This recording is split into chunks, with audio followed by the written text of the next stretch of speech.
sore Mbak Anin. Iya. Terima kasih sudah datang untuk sesi konseling hari ini. Saya ngobrol sama Mbak Anin ya tadi ya, betul? Ya. Oke. Gimana kabarnya Mbak Anin pada hari ini? Baik-baik saja. Oke, alhamdulillah kalau Mbak Anin dalam keadaan sehat. Ya. Oke, kan kita juga baru ngobrol kemarin lewat chat, bentar banget. Mbak Abdul memang rasanya kalau kita nggak kenal lagi di sini, baik perkenalkan nama saya Sabita, bisa dipanggil Mbak Gita, terserah Mbak Ani saja, singgahannya Mbak Ani, mau memanggil saya gimana, yang akan menjadi konselor Mbak Ani pada hari ini. Salam kenal Mbak Ani. Iya. Oke Mbak Ani, sekarang Mbak Ani boleh perkenalan diri dengan menyebutkan nama lengkap, nama panggilannya, terus habis itu asal sekolah di mana, terus kelas berapa sekarang? Aku nama panggilannya itu Aninda. Aku sekolah di SMPN 2 Malang, terus tahun ini aku kelas 8. Oke Mbak Aninda, kelas 8 di SMPN 2 Malang ya. Kalau kelas 8 itu berarti Mbak Ani sekarang umur berapa sih? Umur 14. Oke, umur 14 tahun ya. Mbak Ani ini keren sekali, soalnya konseling saya itu nggak ada yang seumuran Mbak Ani yang datang konseling sendiri gitu. Oke, pas Mbak Ani ini masih SMP ya, berarti Mbak Ani ini masih remaja muda gitu. Oke, kalau di SMP itu kegiatan Mbak Ani ngapain aja sih? Misalnya hari Senin itu pelajaran seperti biasa, cuma datang lebih pagi untuk melaksanakan upacara. Selasa sampai Rabu itu seperti biasanya. Selasa sampai Kamis, kalau misalnya hari Jumat itu juga datang lebih pagi untuk melaksanakan istighosah ataupun Jumat bersih. Oke, berarti jadwal kegiatannya Mbak Ani di sekolah itu sangat padat ya ternyata. Hari Senin ada upacara, terus gimana hari datang pagi juga, harus melakukan kegiatan kayak Jumat bersih, terus habis itu tadi ada istighosah. Gimana Mbak Ani kegiatan-kegiatan yang dilakukan Mbak Ani di sekolah itu seru apa enggak sih? Seru, tapi juga ada capeknya. Dan kalau capeknya kenapa Mbak Ani ikut ekskul nggak? Capeknya itu secara fisik, terus kalau ekskul saya mengikuti ekskul paskibra. Oke, capeknya karena fisik ya.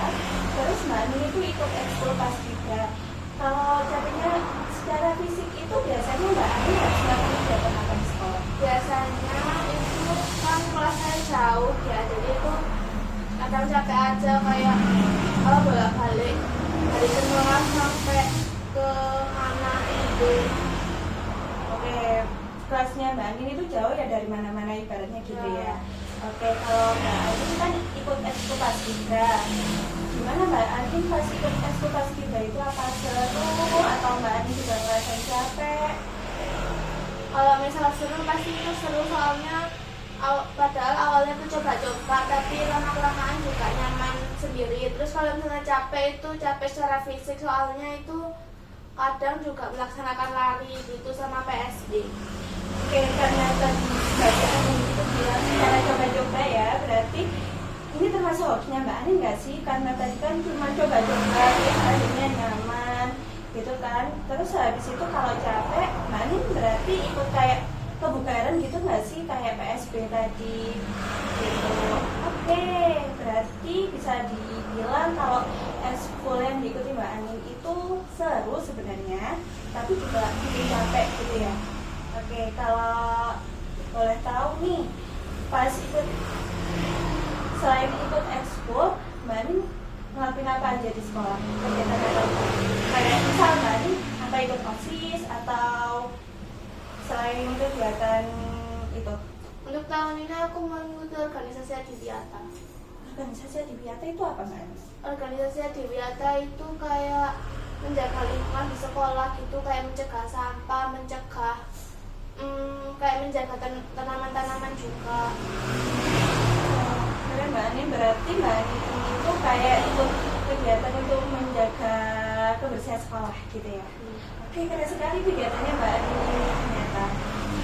Oke, karena di sini Mbak Ani juga datang di sini pasti Mbak Ani punya cerita yang ingin disampaikan atau masalah yang ingin diselesaikan, betul?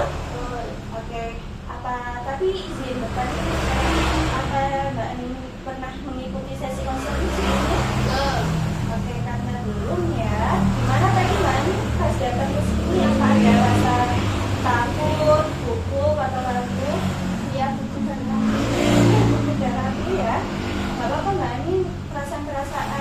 yang Mbak Anin itu wajar sekali, karena ini juga bisa dibilang first experience Mbak Anin ya.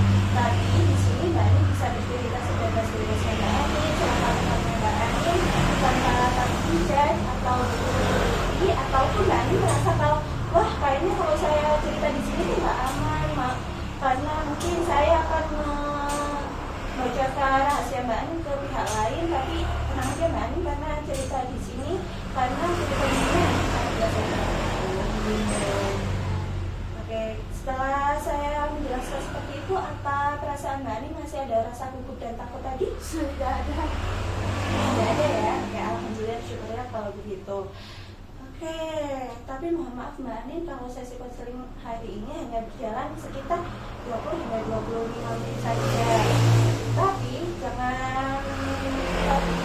tenang aja Mbak Anin, karena kalau misal Mbak Anin merasa ceritanya belum selesai atau masalahnya belum diatasi, kita bisa melanjutkan ke sesi konseling berikutnya. Gitu Mbak Anin. Apa bisa dipahami dan berkenan jika kita hanya melakukan sesi konseling selama waktu yang sudah ditentukan tadi? Sudah. Oke, sudah bisa dipahami ya. Baik, sebelum kita memulai sesi konseling hari ini, apa ada yang ingin ditanyakan atau dibicarakan lagi? Oke, tidak ada ya.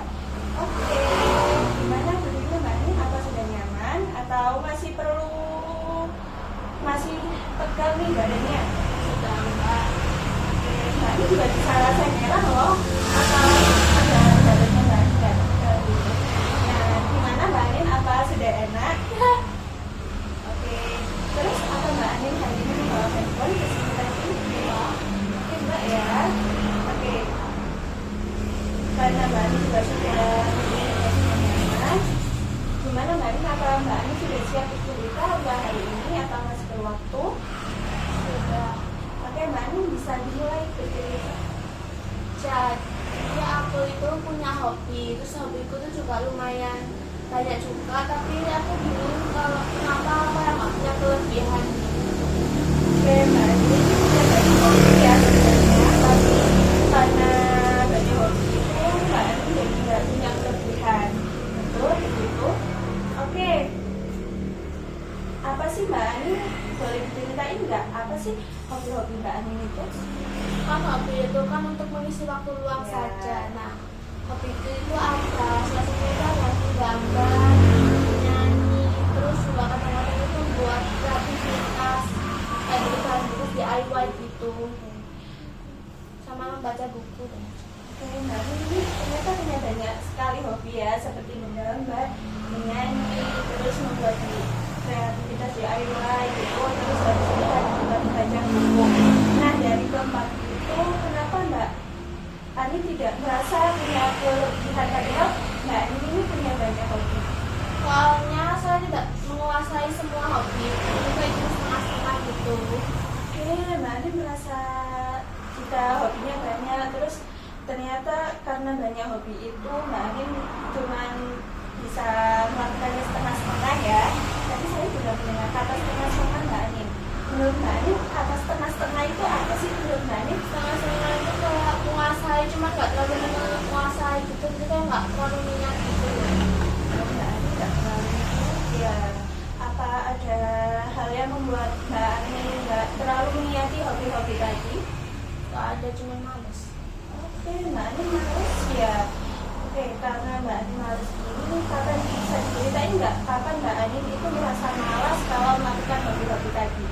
Cuma males aja, cuman tuh kadang tuh mikir kayak kok bisa nggak punya kemampuan gitu loh. Oke, Mbak Anin ini merasa mikir-mikir kalau nggak punya kemampuan, terus habis itu akhirnya Mbak Anin malas melakukannya ya. Oke, terus biasanya kalau Mbak Anin sudah berpikir kok aku malas nih buat ngelanjutin hobi ini, apa Mbak Anin, apa yang dilakuin Mbak Anin? Kadang-kadang meningkatkan juga walaupun kelihatannya nggak meningkat. Mbak Anin juga merasa kalau nggak meningkat ya kemampuannya Mbak Anin, padahal sudah ini meningkatkan itu. Wajar sekali itu Mbak Anin merasa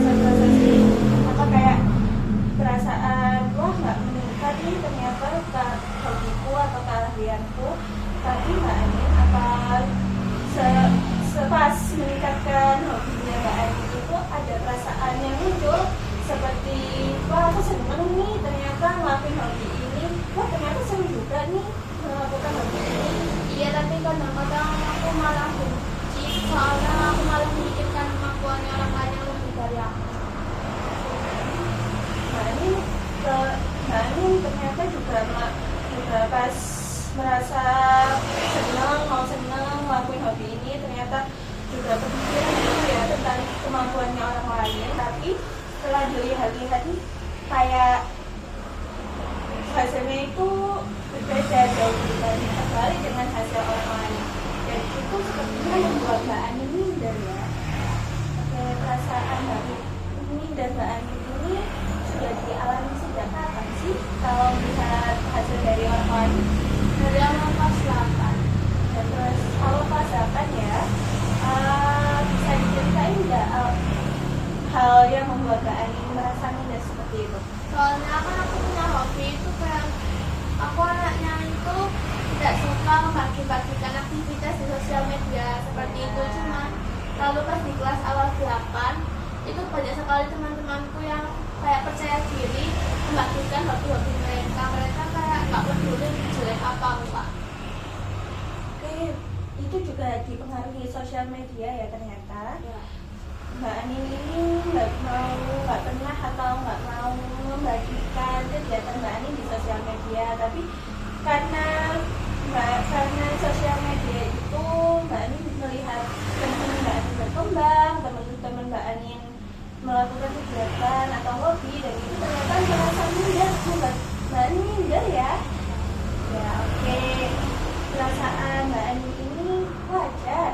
Mbak Anin merasa minder karena dibangun orang lain. Tapi apa pernah sih Mbak Anin mengatasi rasa minder Mbak Anin itu tadi? Nggak pernah ya. Kalau di sekolah gitu, kalau melihat teman-temannya Mbak Anin, apakah Mbak Anin bilang kalau aku minder banget sih sama kamu atau gimana sendiri? Dipendam sih pastinya, soalnya kalau misalnya diungkapkan itu kayak aneh gitu. Oke, aneh gitu ya Mbak Anin ya.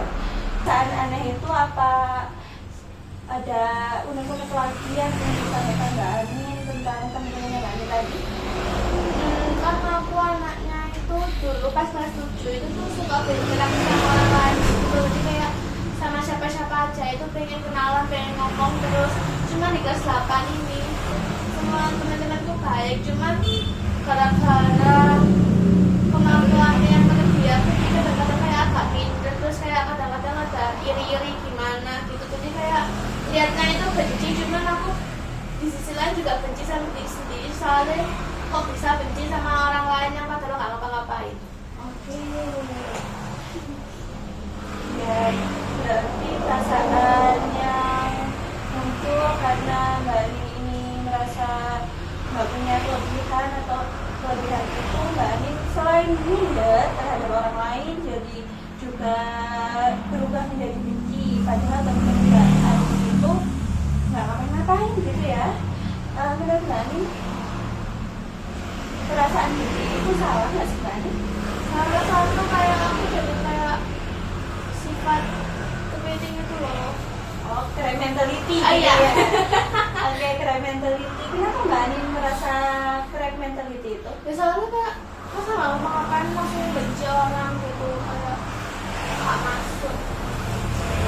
Mbak Anin menyadari kalau perasaan benci ke orang lain itu salah ya, apalagi sampai ke crime mentality itu. Oke, Mbak Anin sudah bagus sekali bisa menyadari kalau perasaan itu salah, perasaan benci ke orang lain itu salah gitu. Perasaan crime mentality itu salah bagi Mbak Anin. Gimana hubungannya Mbak Anin dengan teman-teman? Karena aku merasa crime mentality itu aku jadi kayak membatasi aktivitas atau percakapan atau hubungan sama temanku, soalnya aku takut keceplosan gara-gara aku sudah memendam rasa benci ini. Sampai segitunya ya Mbak Anin, ternyata Mbak Anin sampai membatasi diri, nggak ngobrol sama temen gitu. Dari kapan Mbak Anin itu membatasi diri seperti itu? Dari tengah semester sebelum ujian. Setelah ujian itu kan anak SMP itu baru ujian bulan ini. Baru ujian itu kapan? Lebih tepatnya Mbak Ani? Akhir Oktober.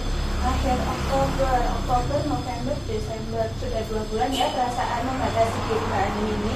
Gimana perasaannya Mbak Ani ketika membatasi diri dengan teman-teman? Apa Mbak Ani merasa kesepian atau bersalah? Kesepian dia kayak nggak bisa sebebas dulu gitu. Padahal nggak ada yang batasi, cuman tiba-tiba. Ya karena perasaan yang dari Mbak Ani itu ya, saya memahami perasaannya Mbak Ani yang membatasi diri itu. Dan apa ada halan lagi? Terus aku gara-gara memiliki sifat ini, gara-gara aku nggak punya kelebihan. Ya, Mbak Ani bilang kalau tidak ada kelebihan ya. Tapi sebenarnya selama melakukan hobi tadi, yang kelebihannya paling menonjol itu, hobi yang paling menonjol itu apa? Menurut Mbak Ani? Kalau awal-awal aku jalani hobi itu menggambar, cuman akhir-akhir ini aku suka menyanyi. Mbak Ani punya banyak hobi ya, yang tadi menggambar, menyanyi. Oke, karena Mbak Ani ini punya banyak kelebihan, punya banyak hobi yang diasah tadi. Sebenarnya bagus Mbak Ani punya banyak hobi tadi, tapi Mbak Ani nggak ingin untuk, apakah Mbak Ani tidak ingin untuk meniati saja di satu hobi tersebut? Nggak ada ya, baik. Terus, baik. Kalau tidak ada, berarti Mbak Ani ini perlu untuk meniati salah satu hobi Mbak Ani. Apakah Mbak Ani berkenan? Karena seperti tadi kan Mbak Ani punya bilang kalau suka menggambar ya. Terus habis itu Mbak Ani suka menyanyi juga. Terus menurut Mbak Ani dari 2 hobi tadi yang paling Mbak Ani suka itu yang mana? Kalau paling suka mungkin menggambar, kalau sudah dari dulu. Oke, Mbak Ani sudah suka menggambar dari dulu. Jadi di sini saya ada tugas rumah untuk Mbak Ani, yaitu yaitu Mbak Ani meniati salah satu hobi Mbak Ani, yaitu menggambar.